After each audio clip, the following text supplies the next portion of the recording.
നിങ്ങൾക്ക് എന്താ പ്രശ്നം? യഥാർത്ഥത്തിൽ നിങ്ങളെ പ്രശ്നം എന്താ? നിങ്ങൾ എന്തിനാ അസ്വസ്ഥത? എന്താ അസ്വസ്ഥത?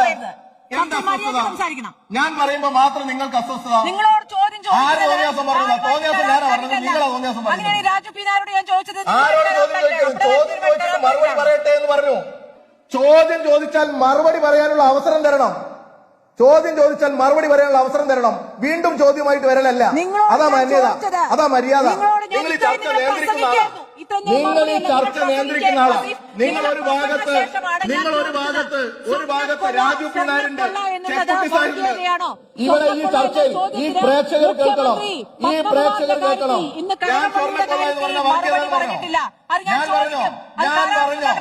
ഞാൻ പറഞ്ഞോ സ്മൃതി? അത് പറഞ്ഞിട്ട് പോയാൽ മതി. അത് പറഞ്ഞിട്ട് പോയാൽ മതി. ഞാൻ പറഞ്ഞു അങ്ങനെ. ഞാൻ അങ്ങനെ പറഞ്ഞു സ്മൃതി. നിങ്ങൾ ഏത് ചർച്ചയില്ല? മര്യാദക്ക് ചർച്ചയില്ല. നിങ്ങൾ ആരെയാ മര്യാദക്ക് സംസാരിക്കാൻ സമ്മതിക്കുക? ഇത്ര അഹങ്കാരം പാടില്ല. ഇങ്ങനെ അഹങ്കാരത്തോടുകൂടി ഇടപെടാൻ പാടില്ല. സ്വർണ്ണക്കൊള്ളയിൽ എനിക്ക് സമയം തരണം.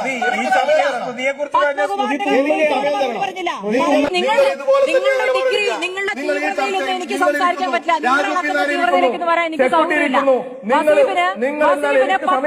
കാര്യത്തിൽ മറുപടി പറയാൻ പറ്റാത്തത് ഉത്തരമുണ്ടെങ്കിൽ പറയാം. ഇല്ലെങ്കിൽ അങ്ങേക്ക് മറുപടി ഇല്ലാതെ മറുപടി ഇല്ല എന്ന് പറയാം. അല്ല, എനിക്കൊരു 2 മിനിറ്റ് എനിക്കൊരു 2 മിനിറ്റ് ധൈര്യം ഉണ്ടെങ്കിൽ 2 മിനിറ്റ് ധൈര്യക്കുറവ്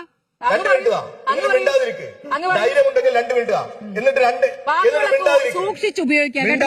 വാക്കുകൾ സൂക്ഷിച്ചുപയോഗിക്കുക. ചോദ്യം ചോദിക്കുമ്പോൾ പറയുക. നല്ല ഭാഷയിൽ സംസാരിക്കാൻ ശ്രമിക്കൂ. ഒന്ന് പഠിക്കൂ. നന്നായി എന്റെ വാക്കുകൾക്ക് എനിക്ക് ബോധ്യമുണ്ട്. നിങ്ങളെ വാക്കുകൾ നിങ്ങൾ നോക്കിയാൽ മതി. നിങ്ങളുടെ മുമ്പിലൊന്നും അങ്ങനെ നിങ്ങളുടെ മുമ്പിലൊന്നും നിങ്ങൾ പറയുന്നത് പോലെ സംസാരിക്കാനൊന്നും സൗകര്യമില്ല. ധൈര്യമുണ്ടെങ്കിൽ 2 മിനിറ്റ്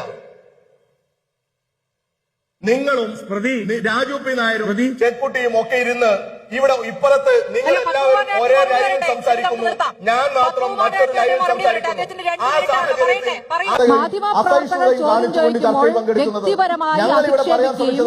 സാഹചര്യത്തിൽ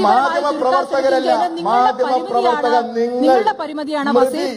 അങ്ങേക്ക് മുഖ്യമന്ത്രി പത്മകുമാറിന്റെ കാര്യത്തിൽ മറുപടി പറയാത്തതിന് ഉത്തരമില്ലെങ്കിൽ നമുക്ക് അടുത്ത ആളിലേക്ക് നീങ്ങണം.